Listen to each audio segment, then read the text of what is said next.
हम परमेश्वर के वचन पे इस समय में ध्यान देंगे और ये समय अ, हम बाइबल को खोलेंगे और हम निकाल लेंगे दूसरा थिस्सलुनीकियों की पत्री उसका पहला अध्याय और उसके 1 पद से 12 पद तक मैं आपके समक्ष हिंदी में पढ़ूंगा। दूसरा थिस्सलुनीकियों की पत्री उसका पहला अध्याय और उसके 1 पद से लेकर के 12 पद तक मैं आपके बीच में पढ़ूंगा। पौलुस और सिलवानुस और तीमुथियुस की ओर से थिस्सलुनीकियों की कलीसिया के नाम, जो हमारे पिता परमेश्वर प्रभु यीशु मसीह में है, हमारे पिता परमेश्वर प्रभु यीशु मसीह की ओर से तुम्हें अनुग्रह और शांति मिलती रही। हे भाइयों, तुम्हारे विषय में हमें हर समय परमेश्वर का धन्यवाद करना चाहिए और ये उचित भी है, इसलिए कि तुम्हारा विश्वास बहुत बढ़ता जाता है और तुम सब का प्रेम आपस में बहुत ही बढ़ता जाता है, यहाँ तक कि हम आप परमेश्वर की कलीसिया में तुम्हारे विषय में घमंड करते हैं कि जितने उपद्रव और क्लेश तुम सहते हो, उन सब का तुम में तुम्हारा धीरज और विश्वास प्रकट होता है। ये परमेश्वर के सच्चे न्याय का स्पष्ट प्रमाण है कि तुम परमेश्वर के राज्य के योग्य ठहरो, जिसके लिए तुम दुख भी उठाते हो, क्योंकि परमेश्वर के निकट यह न्याय है कि जो तुम्हें क्लेश देते हैं उन्हें बदले में क्लेश दे, और तुम्हें जो क्लेश पाते हैं हमारे साथ चैन दे, उस समय जब प्रभु यीशु मसीह अपनी सामर्थी दूतों के साथ दीप्त हुई आग में से स्वर्ग में से प्रकट होगा, और जो परमेश्वर को नहीं पहचानते और हमारे प्रभु यीशु मसीह के सुसमाचार को नहीं मानते, उनसे पलटा लेगा। वह प्रभु के सामने से उसकी शक्ति के तेज से दूर होकर अनंत विनाश का दंड पाएंगे। ये उस दिन होगा जब वह अपने पवित्र लोगों में महिमा पाने और सब विश्वास करने वालों में आश्चर्य का कारण होने को आएगा, क्योंकि तुमने हमारी गवाही पर विश्वास किया। इसीलिए हम सदा तुम्हारे लिए प्रार्थना भी करते हैं कि हमारा परमेश्वर तुम्हें इस बुलाहट के योग्य समझे और भलाई और हरेक इच्छा और विश्वास के हरेक काम के को सामर्थ्य सहित पूरा करे, ताकि हमारे प्रभु यीशु मसीह का अनुग्रह के अनुसार हमारे प्रभु यीशु मसीह का नाम तुम में महिमा पाए और तुम उसमें। ये परमेश्वर का वचन है। परमेश्वर उसके पढ़े जाने पर और सुने जाने और मनन करे जाने पर आशीष देवे। आइए हम प्रार्थना करेंगे और परमेश्वर से सहायता मांगेंगे कि वो उसके वचनों को समझने के लिए आज हमें सहायता और मदद प्रदान करे। पिता परमेश्वर, हम आपके चरणों के पास पाए जाते हैं पिता परमेश्वर, और प्रभु इस समय में जब हम आपकी वाणी को सुनने के लिए एकत्र हैं प्रभु, हम आपसे सहायता मांगते हैं प्रभु। आज आप हमारे हृदय को खोलिए पिता परमेश्वर, हमें बुद्धि दीजिए प्रभु कि हम आपके वचनों पर मनन करके उसे समझ सके प्रभु, और प्रभु ये वचन हमारे अंदर फलवंत हो सके पिता परमेश्वर। प्रभु मैं जो आपके वचन को प्रचार करता हूँ प्रभु, मुझे भी याद दे और समझ दे प्रभु, ताकि पूरे भय सहित आपके वचन की अधिकारिकता में आपके वचन को प्रभु प्रचार कर सको पिता परमेश्वर। और प्रभु हमारे हृदय प्रभु आपके वचन के द्वारा आज परिवर्तित होते चले जाएं पिता परमेश्वर। प्रभु सारा आदर में आपको देते हैं, मृत्यु को प्रभु यीशु के नाम से मांगते हैं, आमीन। अब हम बहुत सारी कलीसियाओं को अपने शहर में देखते हैं और बहुत सारी कलीसियाएं पाई जाती हैं। जब हम यहाँ पे शिफ्ट हुए तो कई बार लोगों ने पूछा इस बात को कि आपकी कलीसिया कहाँ है। कई बार जब आप किसी शहर में शिफ्ट होते हैं तो सबसे पहला एक सवाल, अगर आप मसीह हैं तो आप इस बात को करते हैं कि अच्छी कलीसिया कहाँ पर है। लेकिन कई बार बड़ा मुश्किल हो जाता है इस बात को व्याख्यान करना, या इस बात को सही मायने में किसी को अगुवाई करना या सहायता करना कि सही कलीसिया या स्वस्थ कलीसिया कैसी दिखाई देती है। बहुत सारे कलीसिया के बारे में आप सुनते और पढ़ते हैं जो मृतक कलीसिया के जैसे दिखाई देती हैं, या बहुत सारी कलीसियां ऐसी हैं जिन्होंने गलत शिक्षाओं को के साथ समझौता कर लिया है। बहुत सारी कलीसियां ऐसी हैं जो बाइबल को प्रचार करने में यकीन नहीं रखती और ना ही परमेश्वर के वचन की सर्वोपरिता में अपने आप को रखती हैं। पर बहुत सारी कलीसियां ऐसी हैं जिसमें बहुत सारी सांस्कृतिक और नैतिक समस्या भी पाई जाती हैं। सो अगर हम बात करें इस विषय में कि एक अच्छी और स्वस्थ कलीसिया कैसी दिखाई देगी, तो शायद आज के समय में हमें ढूंढना और उसको उसमें सम्मिलित होना कई बार बड़ा चुनौती का विषय हमारे जीवनों के लिए हो सकता है। जब हम इस पत्री को पढ़ते हैं, खासकर दूसरे थिस्सलुनीकियों की पत्री को, तो याद रखिए कि इसकी पहली पत्री भी इससे पहले बाइबल के अंदर पाई जाती है। और ऐसा इतिहास बताता है कि दूसरा थिस्सलुनीके की पत्री कुछ ही महीनों बाद पौलुस ने उस कलीसिया को जो उसने थिस्सलुनीकिया में स्थापित करी थी, जहां पे वो कुछ ही समय रहने पाया था, कुछ ही समय में उसने कुछ चेले बनाने पाया था, और उसके बाद यहूदी और बहुत सारे लोगों के वहां पे सताव के कारण, और जो लोग फॉल्स टीचिंग और परमेश्वर के विषय में बहुत सारे बातों के कारण वो वहां पे बहुत अधिक समय ना रह पाया, और लेकिन वहां पर कलीसिया स्थापित होने पाई। और जब वहां पे कलीसिया स्थापित होने पाई तो लोग जो हैं वो भ्रमित होने लगे और बहुत सारी ऐसी बातें उनके जीवनों में आने लगी। पहले थिस्सलुनीके की जब हम पत्री पढ़ते हैं तो पौलुस उनके विश्वास की तारीफ करता है, उस उनको बड़ा अच्छे ढंग से उनको सराहना करता है और उनको उत्साहित करता है कि तमाम सारी चुनौतियों के बावजूद, तमाम सारे सताव के बावजूद वो किस प्रकार से परमेश्वर में बढ़ सकते हैं, किस प्रकार से वो परमेश्वर में बढ़ रहे हैं, और उनके विश्वास की सराहना करता है। लेकिन जब दूसरे थिस्सलुनीके के पत्री में आते हैं तो वो उस पहले पत्री के समान सिर्फ बहुत सारा अच्छी और उत्साहपूर्ण बातें नहीं कहेगा, वरन जो शिक्षाएं उनके बीच में आ गई हैं या जो बातें वो अपने जीवन के अंदर कई बार समझ लेते हैं, उन बातों के विषय में उनको सिखाएगा, समझाएगा और उत्साहित भी करेगा। जैसे हम देखने पाते हैं कि एक बड़ी शिक्षा जो हम इसमें देखने पाते हैं, वो देखने पाते हैं कि थिस्सलुनीके के जो विश्वासी हैं वो काम-काज छोड़ के बैठ गए थे, क्योंकि उनको लग रहा था कि ये सब करने का कोई फायदा नहीं है, क्योंकि प्रभु का दिन तो आने वाला है। हम देखने पाते हैं कि पौलुस जो है उनको और भी उत्साहित करेगा कि किस तरीके से वो इस सताव के समय में प्रभु यीशु मसीह की ओर और द्वितीय आगमन की ओर निहारते हुए अपने जीवन को जी सकते हैं।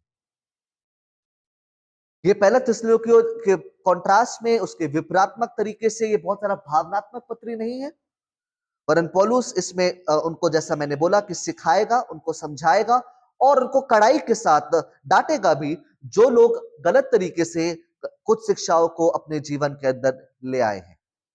आज मुख्यतः हम सिर्फ 5 पदों पर मनन कर पाएंगे समय के अभाव के कारण, और आज हम पहले 5 पदों पर मनन करेंगे और उसके बाद आने वाले हफ्ते में हम 6 पद से लेके 12 पद तक मनन करेंगे।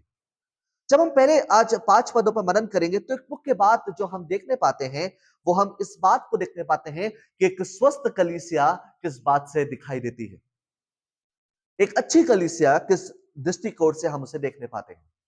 कई बार जब हम कलीसिया की परिभाषा देते हैं और हेल्दी चर्च को परिभाषित करते हैं, तो हम परिभाषित इस तरीके से करते हैं कि उसका पास्टर कितना पावरफुल है, उसका पास्टर कितना मशहूर है, उसका पास्टर कितना फेमस है और कितनी उसकी पहचान है, कितने लोगों को प्रचार करने जाता है, कितना वो ट्रैवल करता है और कितना वो सुसमाचार के कार्य को कर रहा है।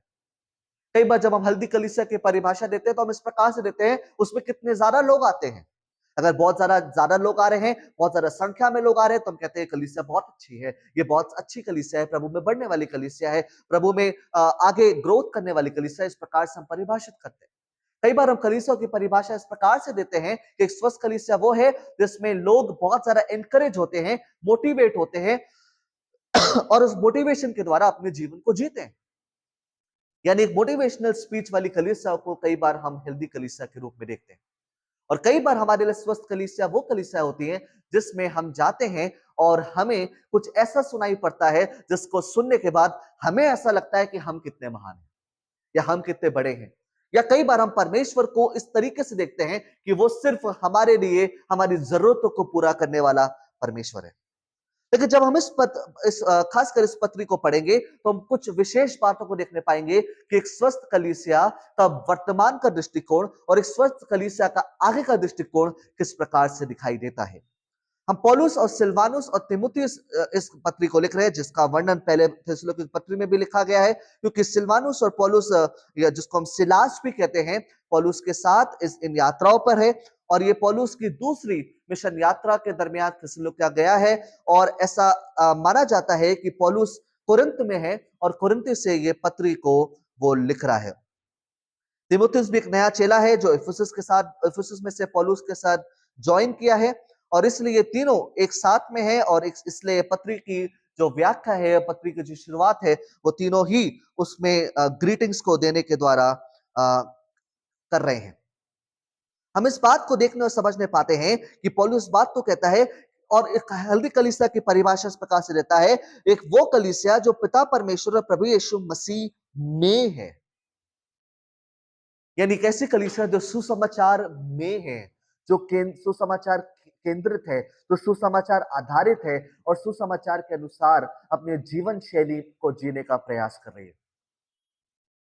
ये पौलुस की हालांकि बड़ी सामान्य ग्रीटिंग्स है, बड़ी कॉमन ग्रीटिंग है जो वो अक्सर दिया करता है, लेकिन हम इस बात को बड़े स्पष्टता के साथ इस बात को समझने पाते हैं कि जिन भी कलीसिया को वो पत्री लिख रहा है, उसमें इस बात को महत्वपूर्ण रीति से प्रचार और प्रसारित करने का प्रयास कर रहा है और पहली आयत से उसको लिखने का प्रयास कर रहा है कि ये जो कलीसिया है, खासकर अभी हम थिस्सलुनीके के कलीसिया पर जब बात कर रहे हैं, तो ये कलीसिया जो है प्रभु यीशु मसीह में पाई जाती है, यानी रूटेड है परमेश्वर में। इस कलीसिया की जड़ें हैं। इस कलीसिया की जड़ें सामाजिक दृष्टिकोण में नहीं है। इस कलीसिया की जड़ें पास्टर कितना इन्फ्लुएंशियल है उसमें नहीं है। इस कलीसिया की जड़ें कितना अच्छा मोटिवेशन वो कर पाते हैं उसमें नहीं है, वरन इस कलीसिया की जो जड़ें हैं वो परमेश्वर में पाई जाती हैं। और इसलिए वो ग्रीटिंग्स करते हुए कहता है कि परमेश्वर और प्रभु यीशु मसीह का अनुग्रह और शांति मिलती रहे। याद रखिए प्रिय भाई बहनों, जब हम कलीसिया को परिभाषित करते हैं तो कलीसिया की स्थापना या कलीसिया की शुरुआत या कलीसिया के जब हम खासकर प्रेरितों के काम उसके 2 अध्याय को देखने का प्रयास करते हैं, तो इस बात को देखने पाते हैं जो लोग उद्धार पाते थे परमेश्वर उनको उसमें मिला देता था। यानी विश्वासियों का समूह एक साथ एकत्र होता था। वो विश्वासी जो परमेश्वर के अनुग्रह के द्वारा परमेश्वर ने जिन्हें चुना, बुलाया और उनको उद्धार दिया है और एक साथ वो एकत्र हुए। ये वो लोग हैं जिनका परमेश्वर के साथ शांति स्थापित हुई है। ये वो लोग हैं जिनका परमेश्वर के साथ मेल मिलाप हुआ है और अब ये परमेश्वर के साथ एक मेल मिलाप के रिश्ते में जीवन को जी रहे हैं। और पौलुस जब अपनी ग्रीटिंग्स को लिख रहा है तो इस बात को महत्वपूर्ण करा, जिसको हमने अभी थोड़ी देर पहले देखा और समझा कि सुसमाचार को वो इस बात को बताना चाह रहा है कि कलीसिया जो है वो सबसे पहली बात सुसमाचार में यानी प्रभु यीशु मसीह में पाई जाती है। दूसरी बात प्रभु यीशु मसीह का अनुग्रह और शांति को प्राप्त करने वाली, उसमें बढ़ने वाली ये कलीसिया है। यानी प्रतिदिन अपने विश्वास को लेकर के, अपने अपने जीवन को लेकर के सजगता के साथ प्रभु के उन मार्गों पर जो मार्ग पवित्रीकरण और प्रभु की समानता में एक होने के लिए हम बढ़ाते चले जाते हैं, उसमें बढ़ती जा रही है। तीसरा पद जब मैं इस खंड पे वर्णन कर रहा था तो मेरे व्यक्तिगत जीवन के लिए बहुत उत्साहित पद रहा और उस बात को लिखता है कि हे भाइयों, हमें तुम्हारे विषय में हर पल या हर समय परमेश्वर का धन्यवाद करना चाहिए। और जब मैं भाषा शैली को देख रहा था तो ये ऑब्लिगेटरी या जरूरी या ये बहुत आवश्यक है, ऐसी भाषा शैली प्रतीत होती है। और क्योंकि उसके आगे जो हिंदी भाषा में लिखा है बड़ा स्पष्टता के साथ लिखा है, क्योंकि ये उचित भी है। प्रभु का धन्यवाद करना, परमेश्वर का धन्यवाद करना तुम्हारे लिए बहुत हमें करना भी चाहिए, बहुत जरूरी है, बहुत महत्वपूर्ण है और ये उचित भी है। यानी ये बिल्कुल जायज भी है कि इस प्रकार से हमें प्रभु को धन्यवाद करना चाहिए। क्यों करना चाहिए? क्योंकि उनका तुम्हारा जो विश्वास है वो बढ़ता जाता है और तुम्हारा जो प्रेम है वो आपस में पाया जाता है। जब हम ग्रीक में इस बढ़ोतरी को देखते हैं, विश्वास की बढ़ोतरी को देखते हैं, तो ये बढ़ोतरी इस प्रकार से परिभाषित होती है कि एक ऐसी बढ़ोतरी जो किसी भी मेजर से, किसी भी मापतोल से कई गुना अधिक तरीके से बढ़ रही है। यानी एक ऐसी बढ़ोतरी जिसको हम कहते हैं एक ऐसा ऐसा कह सकते हैं, एक विस्फोट हो गया और एकदम से सब कुछ बहुत बढ़ रहा है। यानी measuring something that is growing beyond the measures, something that is growing beyond all the measures। यानी एक ऐसे विश्वास की वो चर्चा कर रहा है और प्रभु को धन्यवाद दे रहा है क्योंकि उनका विश्वास जो है वो प्रभु में बढ़ता जा रहा है, उनका प्रेम जो है वो आपस में बढ़ता जा रहा है और इसके लिए वो धन्यवाद किसको देता है? परमेश्वर को। इसलिए मैंने आपसे बहुत प्रारंभ में कहा कि जो एक स्वस्थ कलीसिया है वो परमेश्वर में पाई जाने वाली कलीसिया है, सुसमाचार में पाई जाने वाली कलीसिया है। और प्रभु ही है जो अपनी कलीसिया को संभाले रखते हैं। प्रभु ही है जो अपनी कलीसिया को संचालन करते हैं। प्रभु ही है जो कलीसिया को आगे लेके चलते हैं। और इसमें हम इस खंड में खासकर 12 पदों तक जब हम पढ़ेंगे तो इस बात को देखने पाएंगे किस प्रकार से परमेश्वर ही है जो इस कलीसिया को और दृढ़ तरीके से बनाए हुए। प्रिय भाई-बहनों, अगर हम अपने जीवन का केंद्र और अपने जीवन का आधार अगर किसी में देखने पाते हैं और हम अपने जीवन के वर्तमान दशा के लिए, चाहे हम प्रभु की सेवा कर रहे हो, चाहे हम विश्वास में पाए जाते हो, चाहे हम कुछ भी क्यों ना कर रहे हो, अगर एक एक श्रेय हमें देना हो तो सिर्फ एक ही व्यक्ति को जाता है, वो है हमारे परमेश्वर प्रभु यीशु मसीह को।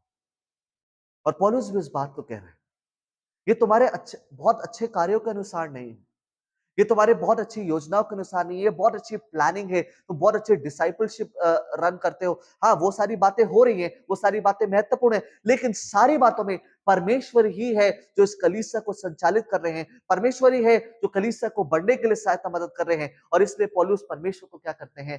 धन्यवाद देते हैं। ये विश्वास में जो बढ़ रहे हैं, ये जो आपस में एक दूसरे की संगति में बढ़ रहे हैं, एक दूसरे के साथ प्रेम में बढ़ रहे हैं। केजीवी वर्जन जब उसको अनुवाद करता है तो चैरिटी के रूप में, यानी एक ऐसा प्रेम जो एक दूसरे के साथ साझा किया जाता है, एक दूसरे के साथ वस्तुएं साझा हो रही हैं, एक दूसरे के साथ परमेश्वर में बढ़ते चले जा रहे हैं। उस प्रेम में जब वो बढ़ते चले जा रहे हैं तो एक ही व्यक्ति है जो सारे आदर और धन्यवाद के योग्य है, वो है हमारा परमेश्वर।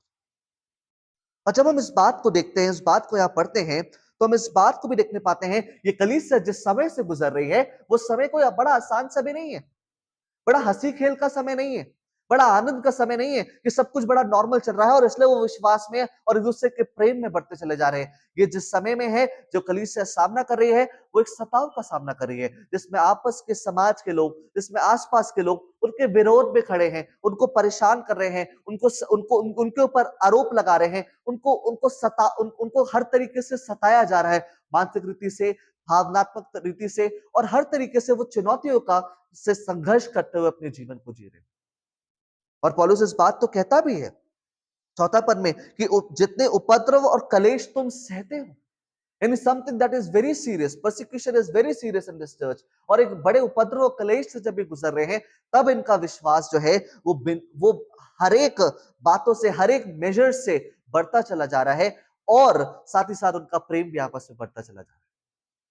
कई बार जब हम अपने जीवन के मुश्किल परिस्थितियों का सामना करते हैं या किसी ऐसे संघर्ष और चुनौती में से होकर गुजरते हैं, हम अपने जीवन के अंदर इस बात को अनुभव करते हैं कि भैया, हमारे से तो प्रभु पे अब विश्वास नहीं हो रहा, हम तो परमेश्वर पे विश्वास नहीं कर पा रहे, हम तो परमेश्वर पे विश्वास करने में बड़े असमर्थ हैं, हम तो समझ ही नहीं पा रहे कि कैसे हम अपने विश्वास में और बढ़ोतरी कर सकते। जैसा हमने कहा, जब परमेश्वर हमें एक स्वस्थ कलीसिया के रूप में बनाता है, खड़ा करता है, तो हमारी सहायता करता है, लेकिन साथ ही साथ जब हम मानवीय जवाबदेही की बात करते हैं, तो जो व्यक्ति के जीवन में परमेश्वर कार्य करता है, जिसके जीवन के अंदर परमेश्वर इस विश्वास को देता है, वो विश्वास प्रतिदिन बढ़ता चला जाता है, उसमें हम बढ़ते चले जाते हैं। जो स्वस्थ कलीसिया है वो उसमें बढ़ोतरी करती चली जाती है। क्या आज जब हम प्रभु में अपने जीवन को देखते हैं, जब हम कहते हैं हम कलीसिया हैं, हम प्रभु की देह हैं, क्या हम अपने विश्वास में बढ़ोतरी करते चले जा रहे हैं? जो हमारे जिस विश्वास में हम शुरू हुए थे, उस विश्वास में से हम क्या परिपक्वता की ओर बढ़ते चले जा रहे हैं? क्या हम उस फेथ में ग्रो करते चले जा रहे हैं? क्या हम आपस में प्रेम में और बढ़ते चले जा रहे हैं? और पौलुस यहां तक नहीं रुकता, वरन वो इस बात को कहता है कि हम तुम्हारे विषय में क्या करते हैं? घमंड करते हैं। I have a reason to boast in the Lord. और परमेश्वर की कलीसियाओं में हम तुम्हारी उस बात को बड़ी घमंड घमंड के साथ, यानी उस बड़े आनंद के साथ, उस बात के साथ कि परमेश्वर क्या है अद्भुत तरीके से कार्य कर रहा है और तुम्हारे जीवन के अंदर उस कार्य को हम होते हुए देख रहे हैं, और तुम्हारा विश्वास बढ़ता जा रहा है और तुम्हारा प्रेम बढ़ता जा रहा है, और कितना अच्छा हमें दिखाई दे रहा है। हम परमेश्वर की कलीसियाओं में उस विषय में घमंड करते हैं। और क्यों घमंड करते हैं? क्योंकि जिस सताव से गुजर रहे हो, तुम्हारा धीरज और विश्वास उन सारी बातों में प्रकट हो रहा है। क्योंकि जिन परिस्थितियों से होकर गुजर रहे हो, तुम जिस धैर्य के साथ परमेश्वर पे आशा रखे हुए हो अपने जीवन में, उस सारे जीवन के द्वारा, उस सारी बातों के द्वारा हम इस बात को देखने पाते हैं, इस बात को समझने पाते हैं, किस प्रकार से तुम्हारा विश्वास जो है वो प्रगट रूप में दिखाई दे रहा है। तुम किस प्रकार से अपनी टकटकी परमेश्वर की ओर लगाए हुए अपने जीवन को जी रहे हो, किस प्रकार से तुम प्रभु यीशु मसीह के द्वितीय आगमन की आशा रख रहे हो, किस प्रकार से तुम परमेश्वर के ऊपर विश्वास रख के जो सुसमाचार तुमने सुना है उसके अनुरूप अपने जीवन जीने का प्रयास कर रहे हो। तुम किस प्रकार से संसार में की वस्तुओं से ना प्रेम रखते हुए अपने जीवन को जी रहे हो। तुम किस प्रकार से आंखों के अभिलाषा, शरीर के अभिलाषा और जीव के घमंड से अलग होकर अपने जीवन को जी रहे हो। तुम किस प्रकार से अपने जीवन को संसार के कंपटीशन में लाकर नहीं रख रहे हो, जबकि इतने क्लेश और इतने उपद्रव से तुम गुजर रहे हो। किस प्रकार से तुमने संसार और संसार में की बातों के साथ समझौता नहीं किया है। और ये विश्वास है जो प्रगटीकरण रूप में धीरज के साथ दिखाई दे रहा है। प्रिय भाइयों, जो हम बातें अभी पढ़ रहे हैं, जो हम अभी जिन बातों पे हम आज मनन कर रहे हैं, ये जितनी सुनने में और देखने में हल्की लगती हैं, जितना हमें लगता है अरे ये तो बहुत ही बड़ी आसान बातें हैं, इसमें क्या बड़ा महत्वपूर्ण होगा। प्रिय भाइयों, अगर हम 2000 साल पहले इन कलीसियाओं के इतिहास को अच्छे ढंग से पढ़ें, तो हम देखते पाएंगे ये वाकई मुश्किल था। वो साथ जिन परिस्थितियों से गुजर रहे, हमारी रोजमर्रा की परिस्थितियों से ज्यादा गंभीर वो परिस्थितियां हैं। जिस प्रकार से हम अपनी रोजमर्रा की परिस्थितियों में, जिस प्रकार से हम अपनी छोटी छोटी बातों में परमेश्वर के साथ समझौता करने का प्रयास करते हैं, अपने विश्वास के साथ समझौता करने का प्रयास करते हैं, और धीरजवंत ना रहते हुए, हम अपने जीवन में धैर्य को ना रखते हुए, परमेश्वर की ओर आशा ना लगाए हुए, अपने जीवन को अपने दृष्टिकोण के अनुसार जीवन जीने का प्रयास करते हैं, और शायद ऐसा संभव है कि हम प्रभु पे विश्वास करने की बजाय हम स्वयं में ही विश्वास करके अपने जीवन जीने का प्रयास करते हैं। उदाहरण के तौर पर, अगर आज हमारे कलीसिया में जो जवान लोग पाए जाते हैं, अगर वो सक्सेस को डिफाइन करते हैं, या वो सफलताओं को डिफाइन करते हैं, या वो इस बात की परिभाषा देते हैं कि एक सफल जवान, एक सफल व्यक्ति कौन है, तो शायद उनकी परिभाषा और जो सांसारिक परिभाषाएं हैं वो एक समान दिखाई देंगी। क्योंकि हमारा जो विश्वास है, हमारा जो दृष्टिकोण है, हमारा जो जीवन जीने की शैली है, वो परमेश्वर की ओर या परमेश्वर में विश्वास रखने की बजाय, हम परमेश्वर में धीरज रखने की बजाय, परमेश्वर में आशा रखने की बजाय, अपने जीवन को परमेश्वर के राज्य की ओर देखते हुए जीवन जीने की बजाय, हम अपने जीवन की ओर अपने दृष्टिकोण के अनुसार जीवन जीने का प्रयास करते हैं। पर पौलुस एक बात और कहता है, 5वें पन्ने को जब हम पढ़ते हैं तो इस बात को देखने पाते हैं कि तुम परमेश्वर के सच्चे न्याय का स्पष्ट प्रमाण है कि तुम परमेश्वर के राज्य के योग्य ठहरो, जिसके लिए तुम दुख भी उठाते हो। यानी जब इंग्लिश में जब पढ़ते हैं इस बात को, God's righteous judgment was at work among Thessalonians, beginning at the house of the Lord, purifying them as the followers of Jesus Christ. The good result is showing them worthy of the kingdom of God, which was as an evidence that God is allowing them to suffer the persecution and tribulation prescribed in verses 4. हम इस बात को देखते पाते हैं कि जो परमेश्वर का न्याय है, जो सच्चा न्याय है, वह उसका ये प्रमाण है। यानी ये परमेश्वर कह सकते हैं, इस बात को इस तरीके से कह सकते हैं, परमेश्वर उन सत्ताओं में से होकर गुजरने दे रहा है, और उसका प्रमाण यह है, और इसलिए गुजरने दे रहा है ताकि वो परमेश्वर के राज्य के योग्य ठहरे, और जिसके लिए वो दुख भी उठाते हुए अपने जीवन को जी रहे हैं। यानी कई बार हम सोचते हैं कि जब हम अपने जिंदगी में संघर्ष करते हैं, चुनौतियों का सामना करते हैं, तो परमेश्वर नहीं होता, और इसलिए हम कहते हैं कई बार कि अरे हम तो समस्या का सामना कर रहे हैं, अब तो परमेश्वर शायद हमें छोड़ दिया है या हमारे साथ नहीं। लेकिन सफरिंग इस बात का एविडेंस है कि परमेश्वर हमारे साथ है, और जब हम सफरिंग में जब समस्याओं में से होकर गुजरते हैं, और जब हम उसमें धीरज के साथ उसको सहन करते हैं, जिसके लिए हम, जिससे लिखा है उसमें दुख उठाते हैं, तो परमेश्वर का कार्य होता है, और हम हमेशा प्रतिदिन परमेश्वर के राज्य के योग्य, यानी परमेश्वर के राज्य में और परिपक्वता के साथ मैच्योर होते चले जाते हैं। इसी बात को याकूब इस तरीके से लिखता है कि जब हम परीक्षा में पढ़ते हैं, जब हम परीक्षाओं का सामना करते हैं, मतलब याकूब भी सताई हुई कलीसिया को लिख रहा है जो सताव से गुजर रहे हैं, वो कहता है बड़े आनंद की बात समझो, क्योंकि तुम्हारे विश्वास के परखे जाने से तुम्हारा धीरज उत्पन्न होता है। और जब हम धीरज उत्पन्न होता है, वो इसलिए होता है कि सारी बातों में हम क्या हो जाएं, प्रभु में परिपक्व हो जाएं। आज हम इससे क्या सीखने पाते हैं, इस खंड से क्या सीखने पाते हैं? सबसे पहली बात, हमें इस बात पे ध्यान देना है, क्या हम परमेश्वर को अपने जीवन में सर्वोपरि मानते हैं? जिन भी समस्याओं से हम लोग गुजर रहे हैं, परमेश्वर ने उन्हें अलाउ किया है, उन्हें होने दिया है हमारे जीवन में होने के लिए, ताकि वो सारी बातों में हमें विश्वास में और दृढ़ करे, और हम उसमें परिपक्व होते चले जाएं। क्या हम अपने जिंदगी की चुनौतियों को किस प्रकार से देखते हैं? हम जो संकट और क्लेश और उपद्रवों का सामना करते हैं, चाहे वो हमारे काम की जगह पर हो, चाहे वो हमारे परिवार में कई बार हो, चाहे वो हमारे व्यक्तिगत जीवन के अंदर हो, जिसमें हम अपने आप को अनुभव करते हैं, अरे कितना सताव है, कितना मुश्किल है, और कई बार हम ऐसा भी कहते हैं अपने जीवन के अंदर, इससे अच्छा तो हम जिंदा ना रहें, तो अच्छा है, हम किस दृष्टिकोण से उसे देखते हैं? क्या देखने का दृष्टिकोण है हमारा? क्या हम इस बात को देखते हैं कि परमेश्वर हमें इसमें से होके गुजरने दे रहा है ताकि हम परमेश्वर के राज्य के योग्य ठहरे? परमेश्वर हमें दुख को उठाने दे रहा है ताकि हम परमेश्वर में और भी परिपक्व हो जाएं?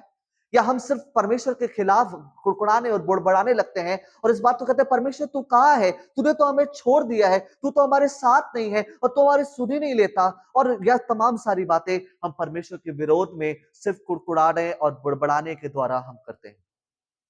या हम सही में इन चुनौतियों को कहते हैं, परमेश्वर आपका धन्यवाद हो कि परमेश्वर आप हमसे होकर गुजरने दे रहे हैं, और हम इस बात को मानते और कहते हैं कि जब हम इन बातों से होकर गुजर रहे हैं तो हम किस प्रकार से परिपक्व होते चले जाते हैं। हमारा व्यवहार इन पर संघर्षों के दरमियान, इन चुनौतियों के दरमियान, इन सताव के दरमियान किस प्रकार से होता है।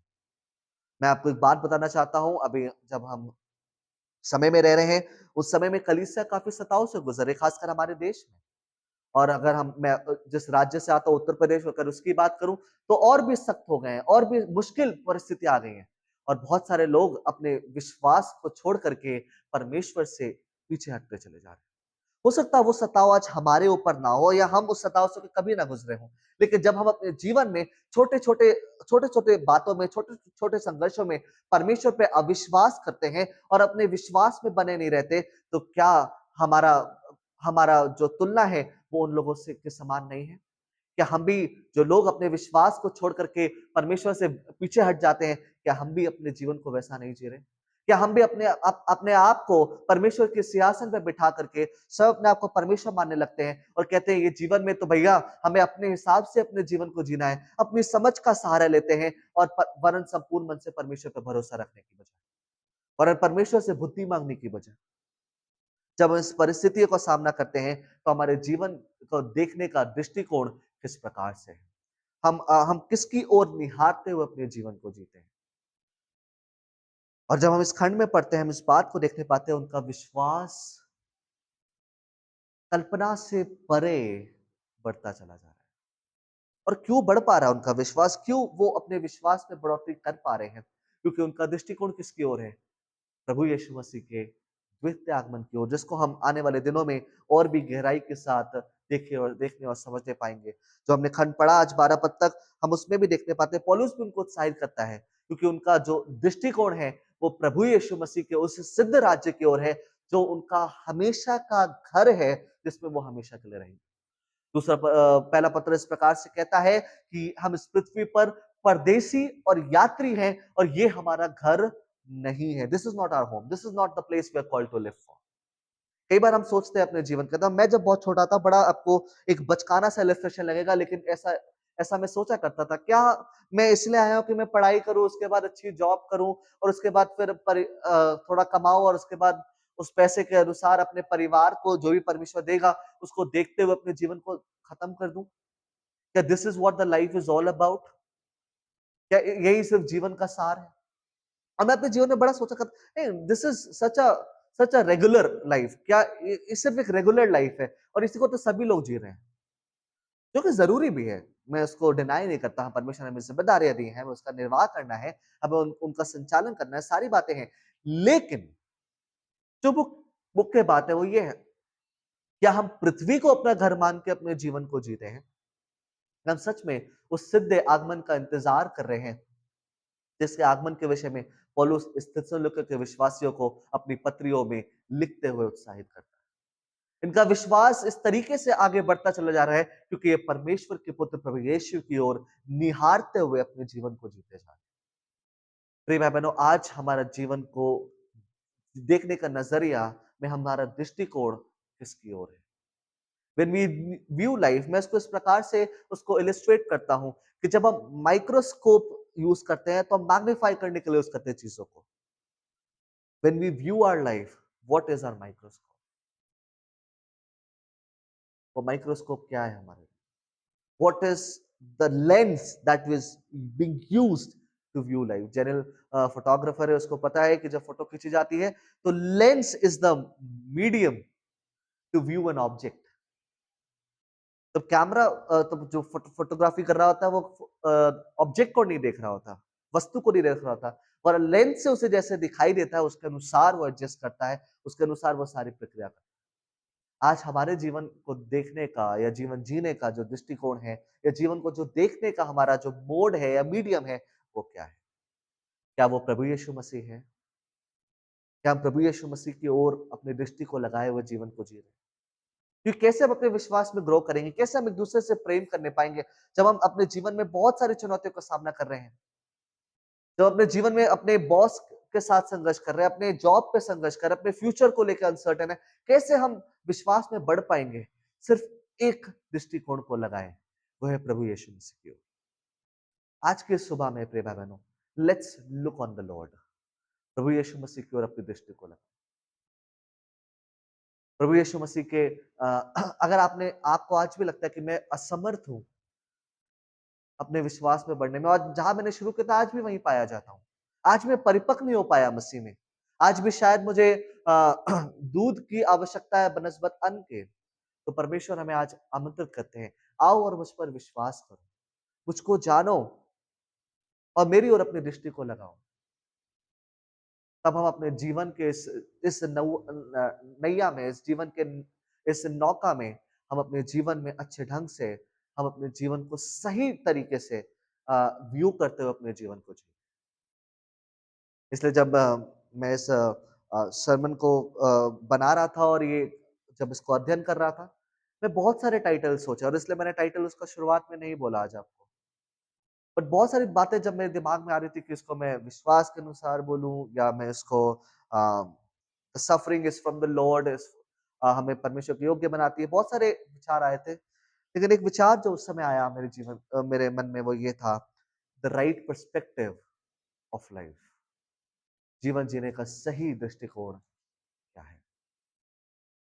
तो ये है कि हम परमेश्वर की एक स्वस्थ कलीसिया के रूप में परिवर्तित होते चले जाएँ, और अपने विश्वास में बढ़ोतरी करते हुए, एक दूसरे से प्रेम करते हुए, अपने धीरज को धरते हुए, परमेश्वर के राज्य के योग्य बनते और बदलते चले जाएँ।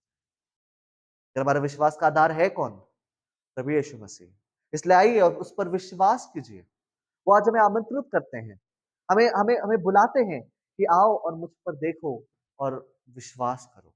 और वही तो हमारे विश्वास का आधार है। उसकी प्रतिज्ञाएँ तो हमारे विश्वास का आधार है। उसने जब हमसे प्रतिज्ञा करी है कि वो वापस आएगा, वही तो दृष्टिकोण है कि उसी की ओर दृष्टि लगाए। हर एक मसीह जो प्रभु पे विश्वास करता है, अपने जीवन को जीता है।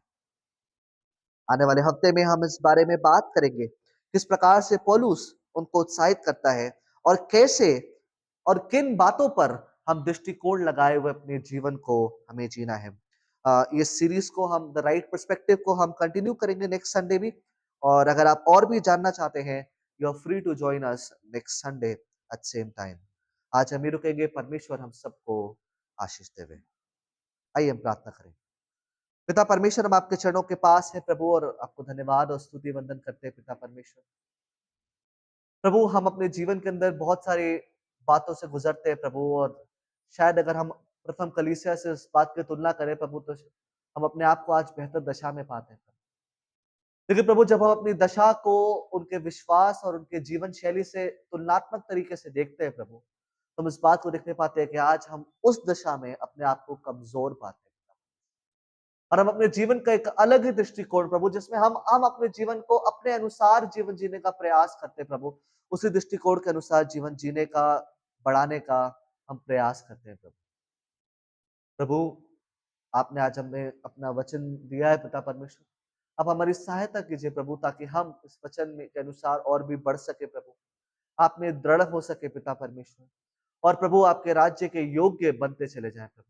ये जानते हो समझते हुए प्रभु कि आप ही हमारे जीवन के आधार हैं प्रभु। आप में अपनी आशा लगाए हुए प्रभु, अपने जीवन में हम आप में और बढ़ सके प्रभु। सारी बातों में हम धन्य कहते हैं प्रभु, ये वचन हमारे अंदर फलवंत होने पाए प्रभु। सारा धर्म आपको रहते हैं, विनती को प्रभु यीशु के नाम से मांगते हैं।